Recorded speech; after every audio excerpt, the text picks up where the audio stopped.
And here is the Vegan's Almanac for today, the 13th of August. August 13th is International Wolf Day. Since the earliest times, wolves have been the most maligned of creatures, and over the centuries, their reputation has only grown more unjust, even though wolves almost never attack humans. Hostility towards wolves began with the emergence of animal husbandry.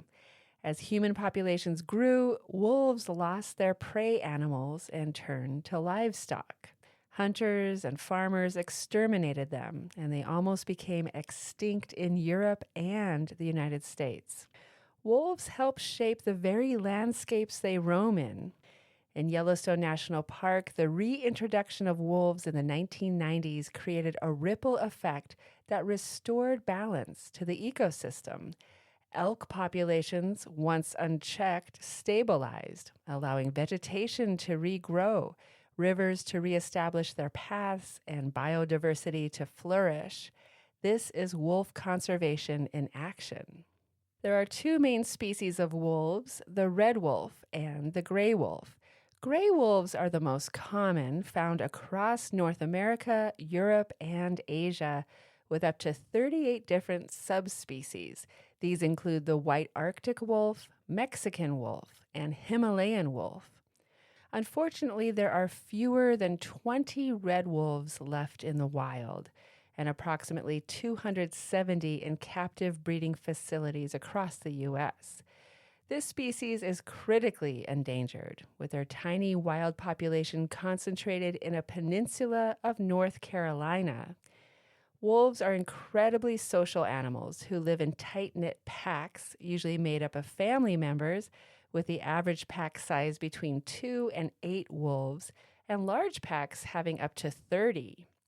A wolf pack isn't a gang of aggressive predators. It's a family that works together to raise pups, hunt, and protect one another. The outdated terms alpha wolf and beta wolf have been largely debunked by scientists who've observed that wolf hierarchies resemble nurturing parental roles more than rigid dominance. The terms alpha and beta came from research done on captive wolves who were forced to be together instead of genetically related family members. Unless one wolf of a breeding pair dies, wolves typically mate for life. This couple will lead the pack of their young until they're ready to start their own packs, usually between 1 and 3 years. Usually, these two wolves will stay within 100 meters of each other, breeding once a year. Wolves howl to communicate with their pack, mark territory, and locate one another, not because of the moon. While their howls may sound haunting, they're more like long-distance phone calls across the wilderness. Each wolf has a unique howl, much like a human fingerprint. Wolves are remarkably adaptable and resilient, able to thrive in a wide range of environments across the globe, from the icy tundras of Asia to the inland wetlands of the Americas and even the semi-arid deserts of North Africa. Wolves have made themselves at home. Despite their importance to ecosystems, wolves in the United States face relentless threats. Trophy hunting, trapping, and lethal government management programs beholden to ranchers' interests still claim thousands of lives each year. And when wolves are removed from the endangered species lists, states can legally sanction mass killings, even targeting pups and nursing mothers. This is why wolf conservation isn't optional, it's urgent. Wolves are powerful, sentient beings who deserve respect, not persecution. And here's a poem for today, A Night with a Wolf by Bayard Taylor. Little one, come to my knee. Hark how the rain is pouring over the roof in the pitch-dark night, and the winds in the woods are roaring. Hush, my darling, and listen, then pay for the story with kisses. Father was lost in the pitch-black night in just such a storm as this is.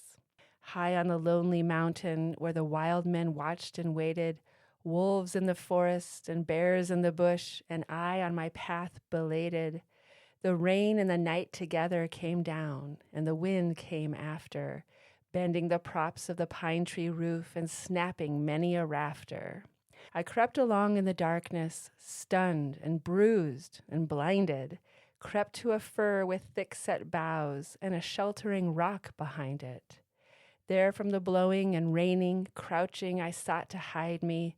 Something rustled, 2 green eyes shone, and a wolf lay down beside me. Little one, be not frightened. I and the wolf together, side by side through the long, long night, hid from that awful weather. His wet fur pressed against me. Each of us warmed the other. Each of us felt in the stormy dark that beast and man were brother. And when the falling forest no longer crashed in warning, each of us went from our hiding place forth in the wild, wet morning. Darling, kiss me in payment. Hark how the wind is roaring. Father's house is a better place when the stormy rain is pouring.